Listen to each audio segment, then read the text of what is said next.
Iran అన్నంత పని చేసింది. సంచలన నిర్ణయం తీసుకుంది ఇరాన్. హర్ముజ్ జలసంధి మూసివేయాలని ఇరాన్ నిర్ణయించుకున్నట్టుగా తెలుస్తుంది. దీనికి ఇరాన్ పార్లమెంట్ కూడా ఆమోదం తెలిపినట్టుగా తెలుస్తుంది.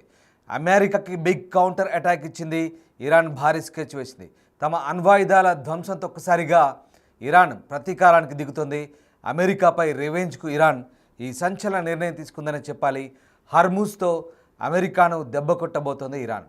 హర్ముజ్ జలసంధి ద్వారానే 20 నుంచి 25% అంతర్జాతీయ చమురు సరఫరా వాణిజ్యం జరుగుతుంది.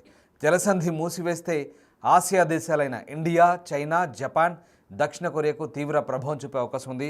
ఇక ఈ నిర్ణయంతో అమెరికాపై ప్రత్యక్ష ప్రభావం పడకపోయినా అంతర్జాతీయంగా ప్రభావం చూపే అవకాశం కనిపిస్తుంది. భారత్కు 40% చమురు సరఫరా ఇక్కడి నుంచే వస్తున్నట్టుగా తెలుస్తుంది. జలసంధి మూసివేస్తే చమురు ధరలు గణనీయంగా పెరిగే ఛాన్స్ కనిపిస్తుంది. దీంతో అంతర్జాతీయంగా ఆర్థిక సంక్షోభం తలెత్తే ఛాన్స్ కూడా లేకపోలేదు. ప్రపంచంలో అత్యంత అధికంగా ఇంధన దిగుమతి చేస్తోంది ఈ హర్ముజ్ జలసంధి. అంతర్జాతీయ దిగుమతుల్లో ప్రపంచంలో 3వ స్థానంలో ఉంది. భారత ఇంధన వ్యవస్థపై కూడా తీవ్ర ప్రభావం చూపే అవకాశం ఉంది. ఇండియాలో పెట్రోల్, డీజిల్ ధరలు పెరిగే అవకాశం కనిపిస్తుంది. ప్రపంచవ్యాప్తంగా చమురు ధరలకు రెక్కలు వచ్చే అవకాశం కనిపిస్తుంది. దీంతో ఒక్కసారిగా ఇటు ఇరాన్ ఇజ్రాయెల్ వార్, దాంతో అమెరికా ఎంట్రీ, ఇప్పుడు అటు మిడిల్ ఈస్ట్లోనే కాదు ప్రపంచవ్యాప్తంగా ఈ ప్రభావం చూపే అవకాశం కనిపిస్తోంది. ఇజ్రాయెల్, ఇరాన్, అమెరికా ఈ 3 దేశాలు కలిసి చేస్తున్న యుద్ధం ఇప్పుడు మన దేశంలో మన జేబులకు చిల్లులు పెట్టేలా కనిపిస్తుంది. ఎస్, నేను చెప్తుంది నిజమే. మన దాకా ఎందుకు వచ్చింది, మనకు ఆ ఎఫెక్ట్ ఏముంటుంది అనుకుంటున్నారా? ఉండబోతుంది. ఎందుకంటే హర్ముజ్ స్ట్రెయిట్ అంటారు, హర్ముజ్ జలసంధి దృశ్యాలు మీరు చూస్తున్న దృశ్యాలు. హర్ముజ్ జలసంధి కేవలం ఇది అటు ఒమన్ గల్ఫ్, ఒమన్ దేశం గల్ఫ్ ఒమన్లో, అలాగే పైన అరేబియా సముద్రం ఉంటుంది. మధ్యలో ఈ 33 కిలోమీటర్లు ఏదైతే ఉందో ఆ కర్వ్, ఆ వయా కర్వ్ ఏదైతే ఉందో ఆ మూలమలుపు, 33 కిలోమీటర్ల మూలమలుపు అదే కీలకం. అక్కడే అదంతా ఇరాన్ ఆధీనంలో ఉంది. అక్కడి నుంచే దాదాపు 20 నుంచి 25% రవాణా జరుగుతుంది చమురు. మనకు ఎక్కడి నుంచి వస్తుంది? మిగతా ఒపెక్ దేశాల నుంచి. అంటే ఇంధనాన్ని ఉత్పత్తి చేసే, ఆయిల్ను ఉత్పత్తి చేసే ఆయిల్ ప్రొడ్యూసింగ్ కంట్రీస్ ఏవైతే ఉన్నాయో ఒపెక్ దేశాల నుంచి మనకు అక్కడి నుంచే వస్తుంది.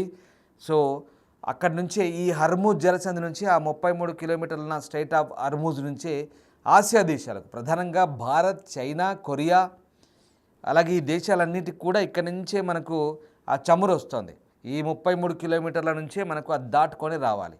అక్కడ కూడా ఇప్పటికే ఏవైతే నౌకలకు సంబంధించిన లైన్స్ ఉన్నాయో అవి కూడా చాలా ఇరుగ్గా ఉన్నట్టుగా చెప్తున్నారు. కానీ ఇక్కడి నుంచే భారీ రవాణా అవుతుంది, భారీగా వాణిజ్యం అవుతుంది. ఇదంతా కూడా ఇప్పుడు ఇరాన్ ఆధీనంలో ఉంది.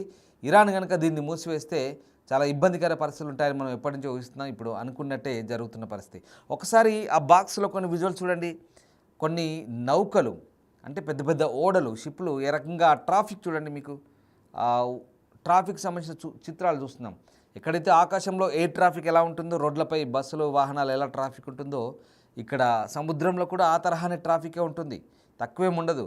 భారీ వాణిజ్యం జరుగుతుంది. వేల కొద్దీ, వందల కొద్దీ వాహక నౌకలు అక్కడి నుంచి వెళ్తుంటాయి. భారీ షిప్పులు, నౌకలు వెళ్తుంటాయి. ఎందుకంటే ప్రపంచ దేశాలన్నీ కూడా చమురు సరఫరా కావాలి. గ్యాసోలిన్ కానీ, డీజిల్ కానీ, పెట్రోల్ కానీ, ముడి ఇంధనం కానీ ఇక్కడి నుంచే వస్తుంది. ఇప్పుడు బ్రెంట్లో క్రూడ్ ఆయిల్ ధర దాదాపు $78 చేరుకుంది. బ్రెంట్ అంటే ఇది ఒక అంతర్జాతీయ మార్కెట్, బ్రిటన్లో ఉంటుంది. సో ఆ బ్రిటన్లో ఉండే బ్రెంట్లో ఇప్పుడు చమురు ధరలు ఆకాశాన్ని అంటున్నాయి. మొన్ననే $78 పోయింది. ఇప్పుడు కాస్త అటు ఇటు తగ్గినా ఇప్పుడు మళ్ళీ హర్ముజ్ స్ట్రెయిట్ను, అంటే హర్ముజ్ జలసంధిని మూసేస్తే ప్రధానంగా భారత్పై ఎఫెక్ట్ పడే అవకాశం ఉంది. అంటే ఇప్పటికెప్పుడే సడన్గా ఏం పడదు, కానీ భవిష్యత్తులో ఉండబోతుంది. మనకైతే ఇప్పటికీ 73 రోజులకు సరిపడే ఇంధనం ఉంది భారత్ దగ్గర. ఇంకా యుద్ధం ఇంకా తీవ్రంగా దాల్చినా, ఎక్కువ రోజులు కొనసాగినా 73 రోజులకు సరిపడే, అంటే దాదాపు నెల 15 రోజులకు సరిపడే ఇంధనం మన దగ్గర ఉంది. కాబట్టి ఇబ్బంది ఏం లేదు. ఇది కాకపోయినా మనకు రష్యా నుంచి లేదా ఉక్రెయిన్ నుంచో వేరే దేశాల నుంచి చమురు వస్తుంది. కానీ ఇక్కడ నుంచి మనం ఎక్కువ శాతం తీసుకుంటాం. ఇరాన్ నుంచి మనకు నేరుగా సప్లై ఉంది. ఈ హర్ముజ్ స్ట్రైట్ నుంచే సప్లై ఉంది. సో చూస్తున్నారుగా దృశ్యాలు, అక్కడి నుంచి మనకు వస్తుంది. కాబట్టి కాస్త ఇబ్బంది ఉంటుంది. ఆబ్వియస్లీ ఎఫెక్ట్ పడుతుంది. రేట్లు పెరుగుతాయి. ఖచ్చితంగా భారత్లో రేట్లు పెరిగే అవకాశం ఉంది. బహుశా అది ఇప్పుడా ఇంకొద్ది రోజులకు అనేది చెప్పలేం. ఇమ్మీడియట్గా దాని ఎఫెక్ట్ పడుతుందా లేదా అనేది మనం ఇంకా చెప్పలేం. కానీ ఈ నిర్ణయం అయితే తీసుకోబోతుంది. ఇరాన్ తీసుకున్న ఈ నిర్ణయం ఏంటంటే చాలా లాజిక్. దీని ద్వారా మిగతా దేశాలపై ఒత్తిడి పెంచబోతుంది. అంటే అమెరికాపై నేరుగా పెద్దగా ఎఫెక్ట్ ఏమి ఉండకపోవచ్చు, కానీ భారత్తో సహా మిగతా ఆసియన్ కంట్రీస్ పైన దీని ఎఫెక్ట్ ఉంటుంది. రేట్లు పెరిగితే ఏమవుతుంది, ఖచ్చితంగా ఆర్థిక వ్యవస్థలపై ప్రభావం పడుతుంది. తర్వాత భారత్తో సహా మిగతా ఆసియా దేశాలన్నీ కూడా ఈ దాడులు ఆపాలంటూ వాళ్ళకి మద్దతు తెలిపే అవకాశం, ఒత్తిడి తెచ్చే అవకాశం ఉంటుందనేది ఇరానుల ఆలోచన బహుశా. అందుకే ఈ జలసంధిని మూసివేస్తుండొచ్చు బహుశా. కంపల్సరీగా ఈ జలసంధి మూసివేత ఖచ్చితంగా కొంత ఎఫెక్ట్ పడే అవకాశం ఉంది. అలాగని చెప్పేసి ఆ మూసివేస్తే మరి మిగతా దేశాలకు, ఒపెక్ దేశాలకు పెద్దగా మార్గాలు లేవంటే ఆల్రెడీ ఖచ్చితంగా ప్రత్యామ్నాయ మార్గాలను ఇప్పటికే చూసుకున్న పరిస్థితి కనబడుతుంది. సార్, ఏదేమైనా ఇరాన్ ఇజ్రాయెల్ యుద్ధం తీవ్ర రూపం దాల్చుతుంది. దీంతో ఇరాన్ చేసిన హెచ్చరికలు ఇప్పుడు ప్రపంచ దేశాలకైతే ఆందోళన కలిగిస్తున్నాయి. కీలకమైన హర్మూజ్ జలసంధిని మూసివేస్తామంటూ వార్నింగ్ ఇచ్చింది. భారత్, చైనా సహా ఆసియా దేశాలకు నిత్యం చమురు సరఫరా అయ్యే ఈ కీలక మార్గం కావడంతో దాన్ని మూసివేస్తే చమురు సంక్షోభం తలెత్తుందనే భయాలు అయితే ప్రస్తుతం కనిపిస్తున్నాయి. సో ప్రపంచవ్యాప్తంగా 20% చమురు ఈ హర్మూజ్ నుంచే సరఫరా అవుతుండడంతో ప్రపంచ దేశాలు కూడా ఆందోళన వ్యక్తం చేస్తున్నాయి. సో రకంగా యుద్ధం కొనసాగుతూనే ఉంది. దాదాపుగా 10 రోజులకు చేరుకుంది. ఈ దాడులు ఆపాలంటూ ఇప్పటికే అమెరికా హెచ్చరికలు చేసింది. ఇరాన్ అమెరికాకు హెచ్చరికలు చేసింది. అయినప్పటికీ కూడా బట్ ఇక్కడ అమెరికా నేరుగా రంగంలోకి దిగిన తర్వాత ఇప్పుడు చాలా పరిస్థితులు తీవ్ర రూపం దాల్చే అవకాశం కనిపిస్తోంది. ప్రపంచంలోని రోజువారీ చమురు వినియోగంలో 20% ఈ హర్మూజ్ జలసంధి నుంచే ప్రయాణిస్తుండడంతో ఒకవేళ ఈ మార్గాన్ని ఇరాన్ మూసివేస్తే కనుక చమురు సంక్షోభం తప్పదనే వాదనలు వినిపించాయి. కానీ ఇప్పుడు అదే జరగబోతున్నట్టు తెలుస్తుంది. మరీ ముఖ్యంగా ఆయిల్ దిగుమతులపై పూర్తిగా ఆధారపడ్డ భారత్, చైనా సహా కొరియా లాంటి దేశాలు ఇప్పుడు కొంత ఇబ్బందికర పరిస్థితిలో ఉంటాయి. అసలు ఏంటి హర్మూజ్ జలసంధి ఒకసారి మీకు మళ్ళీ చెప్తాను. అరేబియా సముద్రాన్ని, పర్షియన్ గల్ఫ్ ప్రాంతాన్ని కలిపే ఇరుకైన సముద్ర మార్గమే ఈ హర్మూజ్ స్ట్రైట్, హర్మూజ్ జలసంధి. ఈ సన్నటి మార్గం కేవలం 33 కిలోమీటర్లు, అంటే 21 మైళ్ళ మాత్రమే వెడల్పు ఉంటుంది. ఒకసారి మీరు ఆ ఊహాజనిత చిత్రం చూడండి. ఆ రెడ్ సర్కిల్ ఉంది కదా, రెడ్ సర్కిల్ అది 33 కిలోమీటర్లు. ఈ 33 కిలోమీటర్లు బ్లాక్ చేస్తే ఇటు ఆగుతాయి, అటు అటే ఆగుతాయి. అంటే ఇబ్బందికర పరిస్థితులు అయితే ఉండే అవకాశం కనిపిస్తోంది. సో ఇది ప్రపంచ దేశాలు నిత్యం వినియోగించే చమురులో 20% ఇక్కడ నుంచే సరఫరా అవుతాయి, ప్రయాణిస్తాయి. Kuwait, Bahrain, Qatar, UAE, Saudi Arabia, Iran వంటి దేశాలు చేసే చమురు ఎగుమతులు కూడా ఇక్కడి నుంచే జరుగుతాయి. సో మనకు కేవలం ఇరాన్ మాత్రమే కాదు, మళ్ళీ చెప్తున్నాను, ఈ ఒపెక్ దేశాలు ఏవైతే ఉన్నాయో Bahrain, Kuwait, Qatar, UAE, Saudi Arabia, దాంతోపాటు ఇరాన్, ఇవన్నీ కూడా ఆయిల్ ప్రొడ్యూసింగ్ కంట్రీస్ ఏవైతే ఉన్నాయో అక్కడి నుంచే మనకు సరఫరా చేస్తుంటాయి. ఇప్పుడు ఈ జలసంధిని మూసివేస్తే కనుక ఒకసారి ఆ ట్రాఫిక్ చూడండి ఎట్లా ఉందో సముద్రంలో. సో ఈ 33 కిలోమీటర్ల ఇరుకైన ఈ మార్గాన్ని మూసివేస్తే ఇప్పుడు చాలా ద్వీపాలు, అంటే ప్రస్తుతం ఇరాన్ ఆధీనంలో ఉన్నాయి, అక్కడన్నీ కూడా అది మూసివేస్తే కనుక ఇబ్బందికర పరిస్థితులు ఉంటాయి. ఇక్కడ ఇరాన్ సైనిక ఉనికి కూడా చాలా బలంగా ఉంది. ఎందుకంటే ఇప్పుడు ఎంత ఇది ఇరాన్ ఆధీనంలోకి వచ్చింది. ఒకప్పుడు ఇది ఖతర్ ఆధీనంలో ఉండేది, ఒమన్ ఆధీనంలో ఉండేది, కానీ రాను ఇరాన్ ఆధిపత్యం పెరిగిపోయింది. సో రకంగా ఇరాన్ ఆధీనంలో ఉంది. ఇరాన్ ఏకఛత్రాధిపత్యం అక్కడ కొనసాగుతుంది.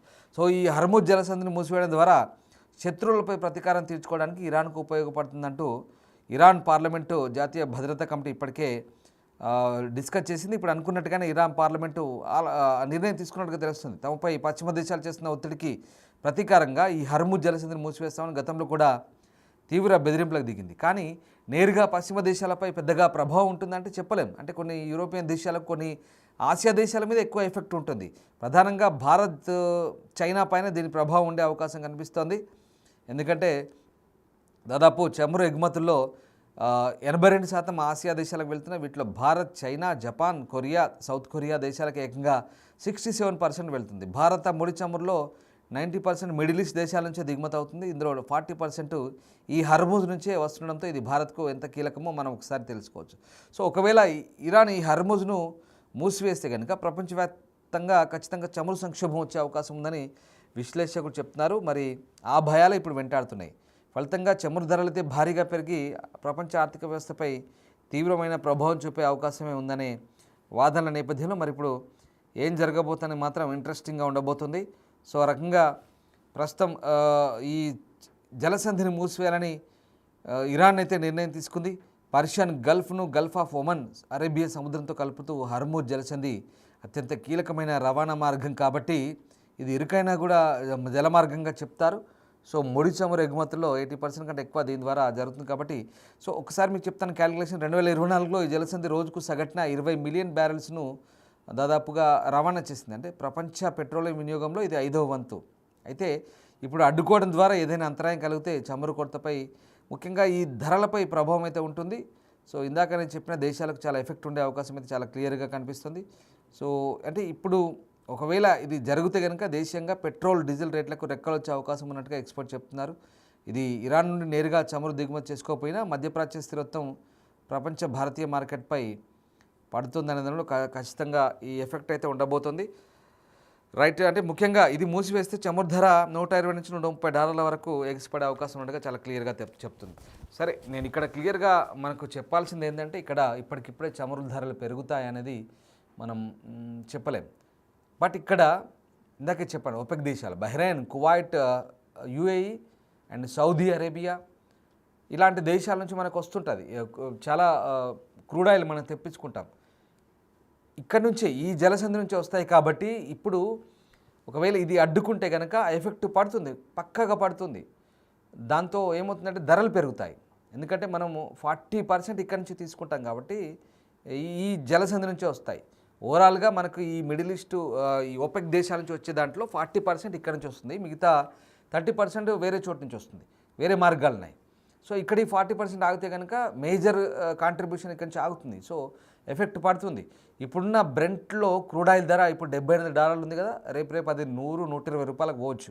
పోయినప్పుడు అంతర్జాతీయంగా మార్కెట్లో రేట్లు పెరుగుతాయి, మన దగ్గర కూడా రేట్లు పెరుగుతాయి. ఇప్పుడున్న పెట్రోల్ ధరలు బహుశా 110కి లీటర్ ఉంది కదా, అంతకు కొంచెం అటు ఇటుగా ఉండొచ్చు ఎగ్జాక్ట్గా, if I'm not wrong. So అంతకు మించి పెరుగుతుండొచ్చు, ఖచ్చితంగా ధరలు అయితే పెరుగుతాయి.